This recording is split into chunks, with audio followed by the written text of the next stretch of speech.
নমস্কার বন্ধুরা, জলপুরিং কিচেনে আপনাদের স্বাগত। আজ আমি একটু দুধ পুলি বানাবো।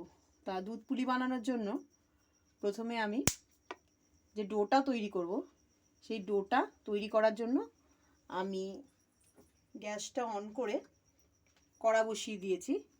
দিয়ে দেব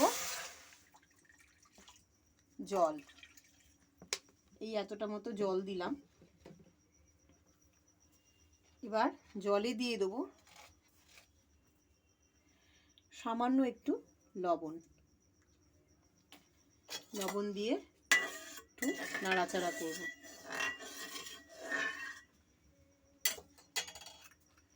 এবার দিয়ে দেবো একটু ঘিটা যদি না থাকে তাহলে সাদা তেলও ব্যবহার করতে পারেন, তবে ঘি দিলে গন্ধটা খুব ভালো আসে। আমি এই ঘি দিয়েই ডোটা তৈরি করব। এবার আস্তে আস্তে এর মধ্যে চালের গুঁড়ো অ্যাড করব।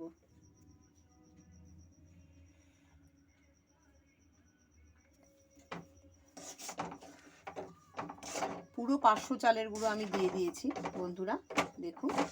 এবার আস্তে আস্তে আমি এটাকে নেড়ে চেড়ে ঠিক করে নেব।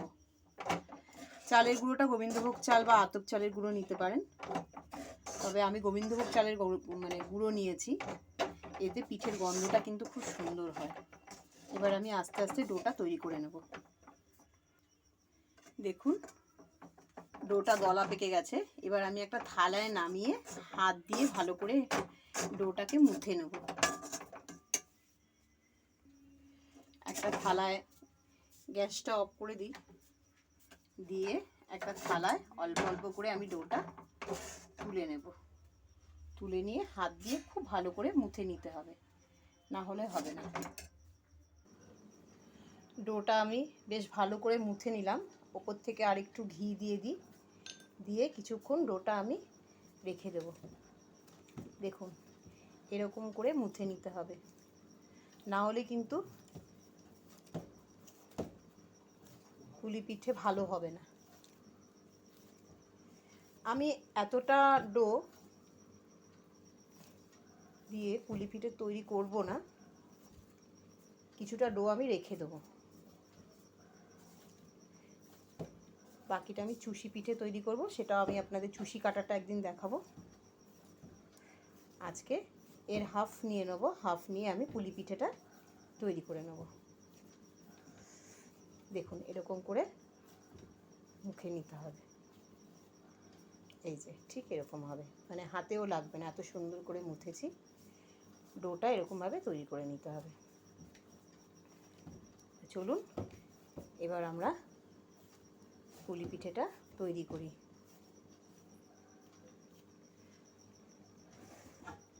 আমি আগের থেকেই পুরটা রেডি করে রেখেছিলাম বন্ধুরা। এই দেখুন নারকেল দিয়ে গুড় দিয়ে পুরটা রেডি করে রেখেছিলাম। এবার এটাই ভরে ভরে আমি পুলি পিঠেটা তৈরি করে নেব। এই যে এইভাবে প্রথমে লেচি কেটে নিয়ে এরকম বাটি তৈরি করে নিতে হবে। বাটি তৈরি করে নিয়ে আমি ভেতরে দিয়ে দিলাম পুর, দিয়ে এরকম করে মুড়ে পুলি পিঠেটা বানিয়ে নিতে হবে। খুব যত্ন সহকারে কিন্তু করতে হবে, না হলে পুর বাইরে বেরিয়ে আসবে। আমি অলরেডি একটা তৈরি করে রেখেছি, আর একটা আপনাদের করে দেখাই। এই যে এইভাবে আস্তে আস্তে সমস্ত পুলিগুলো কিন্তু বানিয়ে নিতে হবে। আমি খুব বেশি বড় সাইজ করলাম না বন্ধুরা, একটু ছোট ছোটই করব। দেখুন এরকম করে বাটি তৈরি করে নিয়ে পুর ভরে নিয়ে মাথাগুলো খুব সুন্দর করে যত্ন সহকারে মুড়তে হবে। অনেক রকম ডিজাইন করা যায়, কিন্তু আমি এই ডিজাইনটাই করব।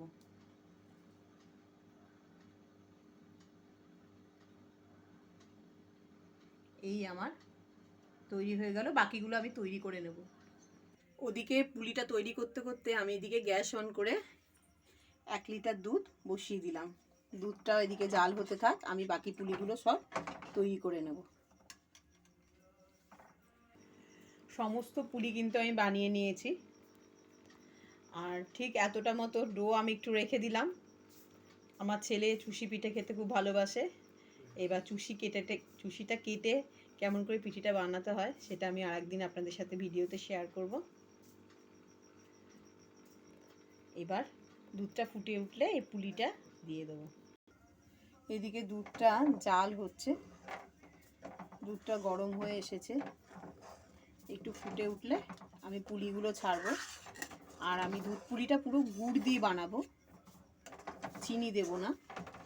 গুড়ের দুধ পুলি ঘরে সবাই খুব পছন্দ করে, তাই গুড় দিয়েই করব। দুধটা ফুটে উঠেছে, এবার আমি কিছুটা এলাচ দানা গুঁড়ো করে দিয়ে দিলাম, এতে গন্ধটা খুব ভালো আসবে। খুব সুন্দর গন্ধ আসবে, এই কারণে দিয়ে দিলাম। এবার আমি আস্তে আস্তে পুলিটা এর মধ্যে অ্যাড করব।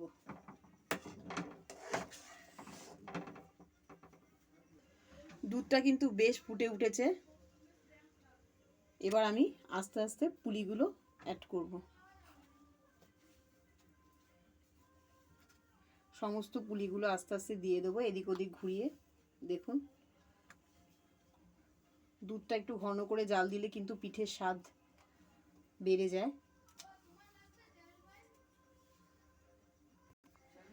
সমস্ত পুলিগুলো আমি এর মধ্যে দিয়ে দিলাম। পুলিগুলো সব দেওয়া কমপ্লিট। এবার একটু হালকা করে নেড়ে চেড়ে দিই। দেখুন, আমি হাঁড়িতেও